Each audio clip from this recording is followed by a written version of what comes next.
憧れてるって英語で何て言うの？例えば、海外留学に憧れてるな。あの俳優さんに憧れている。当たり前に使ってるんですけど、英語で使うために辞書で調べると、yearn for, long for? なんだこれ？憧れるに該当する英単語がないので、辞書で調べるのは非常に危険です。But don't worry, we're going to study that together. 皆さん、こんにちは。アーサーです。今回のレッスンでは、1、憧れるの直訳がダメな理由。2、憧れるの場面別の英語の言い方。3、英語を自然に使えるためのコツを学びましょう。よろしくお願いします。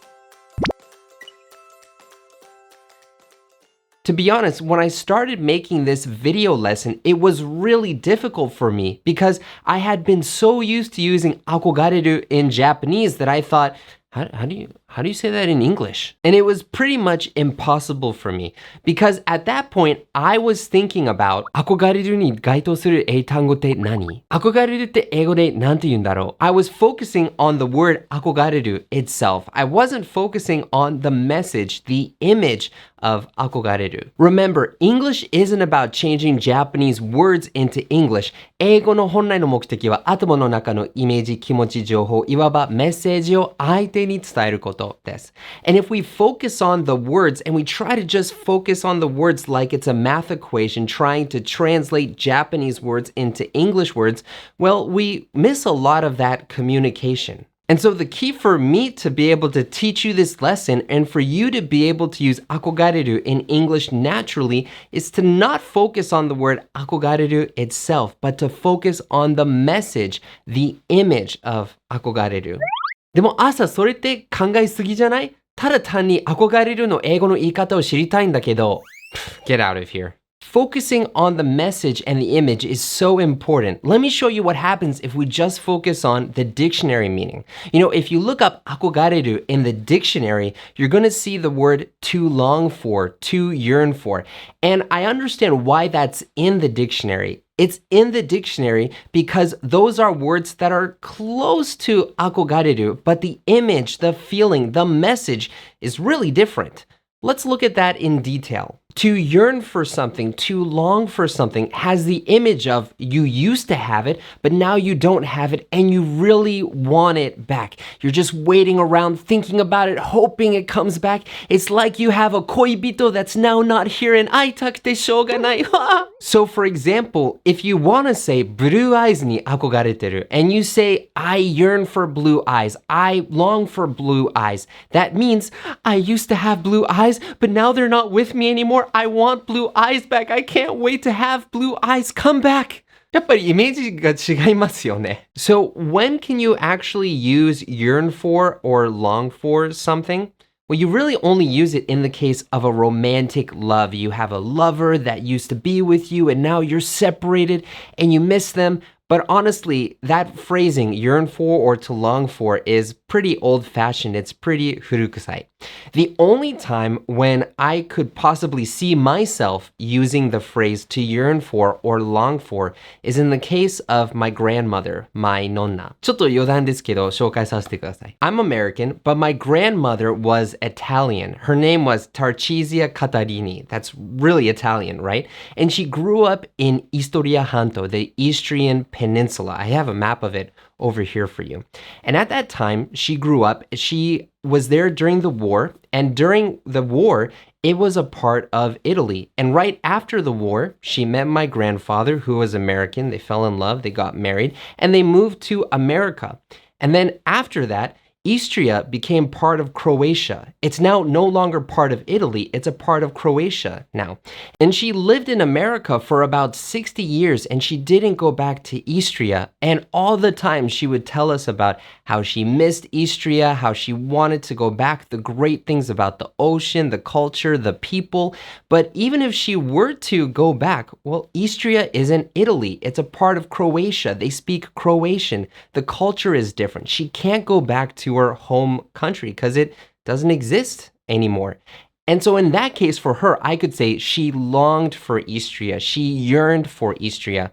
But even in that case, it feels a little bit kind of romantic, kind of old-fashioned. But that's really the only time when I could see myself using to yearn for or to long for. でもそれは憧れるとイメージ違いますよね。So then, how do you say 憧れる in English? How do you share the message, the image of it? Well, let's look at that together. In my research, I found that 憧れる really has two kinds of images, messages.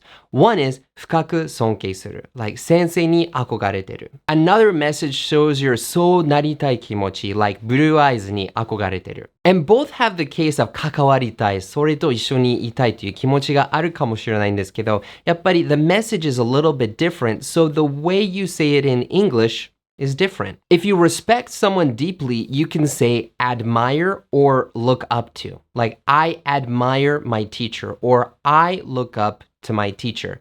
Now, how are these two phrases different? Well, admire originally means that you look at something and you really like something. So it means to deeply respect, but you see someone as like an example of who you want to be. It's more emotional in that case. But look up to just means you look up because the person is up higher above you. It has a little bit more 距離感, a little bit more distance, and so it doesn't have as much emotion. Now, what about that そうなりたいというメッセージ? Well, in that case, we have a few phrases. The first phrase is I would love to. So in the case of 海外留学に憧れてる, you can say I would love to go study abroad. This means that you would be happy to do something and you think maybe you can do it in the future. So if you have an image that you can do it in the future, well then you should say, I would love to. Oh, I would love to have pink hair. やめて! The next phrase is, I wish I could. Now, I wish I could is similar to I would love to, but in this case, the word wish is there, which means it's your gambo. It's not really realistic, and probably you can't do it, but if the world was different, you would love to do it. So if you feel like it's not really possible for you, you can say, I wish I could. So maybe if you're too old or you have a job or you don't have the good opportunity to go study abroad, you could say, I wish I could study abroad. I wish I could have pink hair. But I said no, so you can't. I know, I just wish I could. And another phrase is, I've always wanted to. In this case, it doesn't show your plans for the future if you can or not. It just shows that for a long time you've wanted to do something or you've liked something. So if you say, I've always wanted to study abroad, it means you don't have plans right now, but if you could, that would be very nice. I've always wanted pink hair. 大丈夫? The key part to remember here is that it's not just one word. Remember, the key for communication isn't to translate words, it's to share the same message. And in English, when you want to share the message of 憧れる, you can't just use one word. You have to use a phrase and you have to share more detail. Not just that you are into, that you like that thing, but you have to use a verb. Also, I always wanted study abroad じゃなくて I always wanted to study abroad or I always wanted to go study abroad. Blue eyes に憧れてるというのは I would love to blue eyes じゃなくて I would love to have blue eyes. ではまとめに入りましょう。憧れるに該当する英語がないので直訳を避けましょう。辞書で調べると出てくる yearn for と long for は古臭い言い方で憧れるのイメージに合わないから避けましょう。もし相手を深く尊敬するというイメージで憧れるを言いたい場合は admire を使いましょう。ちょっと距離感を置きたい場合は look up to を使いましょう。I admire my teacher. I look up to my teacher. そうなりたいし将来できるかもしれないというイメージを伝えたい場合はI would love to を使いましょう。I would love to study abroad. あんまり現実的ではないけど、できたら嬉しいと思う場合は I wish I could を使いましょう。I wish I could study abroad. 将来できるかどうかはわからないんだけど、ずっと前から好きだというメッセージを伝えたい場合は I've always wanted to study abroad. So we learned some useful English communication in this lesson. But how do you not just learn it, but actually use it in the real world? ほとんどの YouTube で英語を勉強している方はこういうことをやると思います。They write down what they learn in a book or a notebook. They practice saying it. They practice the pronunciation. でもそんな風に英語を勉強してもいきなり外国人と対面するってなると頭が真っ白になって言葉が出てこない。英語を学んでも実際に使えないと意味がないです。We need to be able to actually use it in the real world. But how do you study English so that you can actually use it?